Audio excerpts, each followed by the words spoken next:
Where a nod is required, that is what I want to give. Where further consultation and intensive public participation is required, it must go to the people.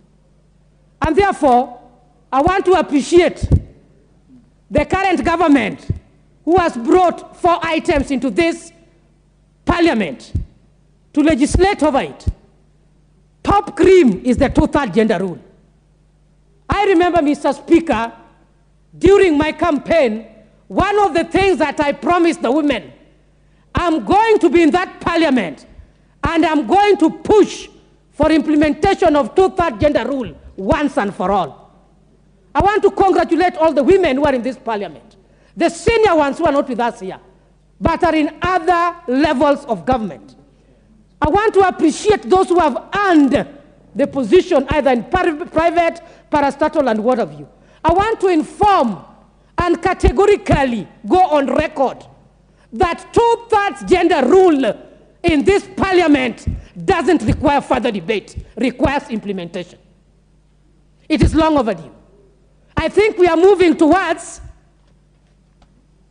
taking side shows when we are still wondering whether it will be implemented or not. I want to urge all the sitting members of parliament from the male gender, this is something that we want to see you on the forefront.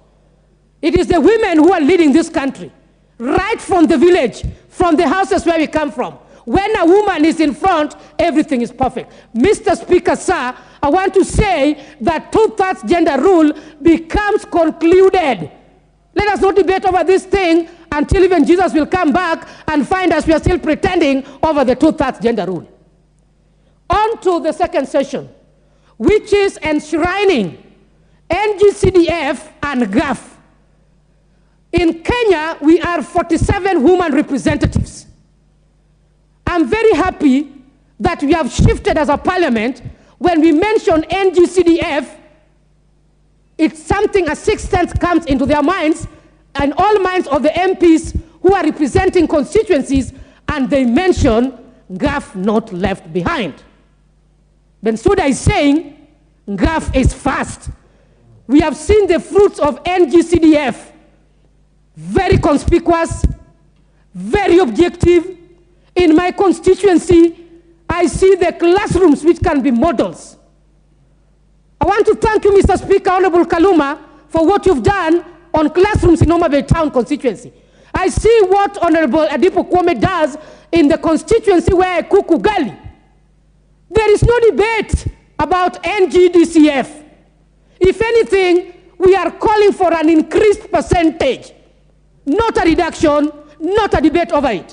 And we are saying that when we came to parliament, in my maiden speech, I said categorically, I did not resign from my job to become a flower girl.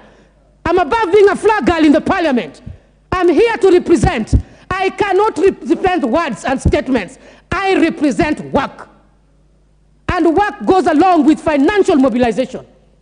And therefore, I echo the government for bringing that part of NGCDF and GAF enshrined in the Constitution. I remember very well when we had a sitting, when the current government visited Homa Bay.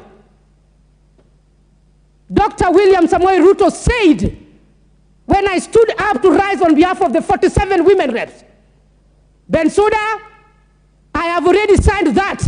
Kazi ni kwenu huko bungeni. Himself he said it. Is there anybody still doubting about GAF? What we get is good enough.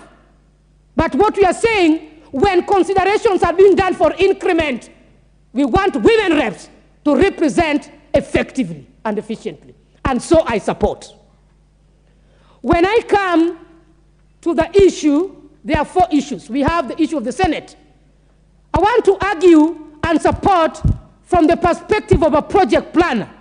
There is no monitoring and evaluation which can be done without resources, which can be done without mapping out the framework of the project to be monitored. I believe Senate is doing that.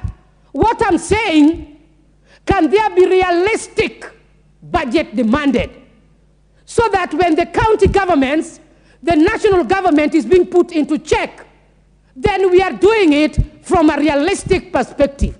And of course, the reports must be timely submitted.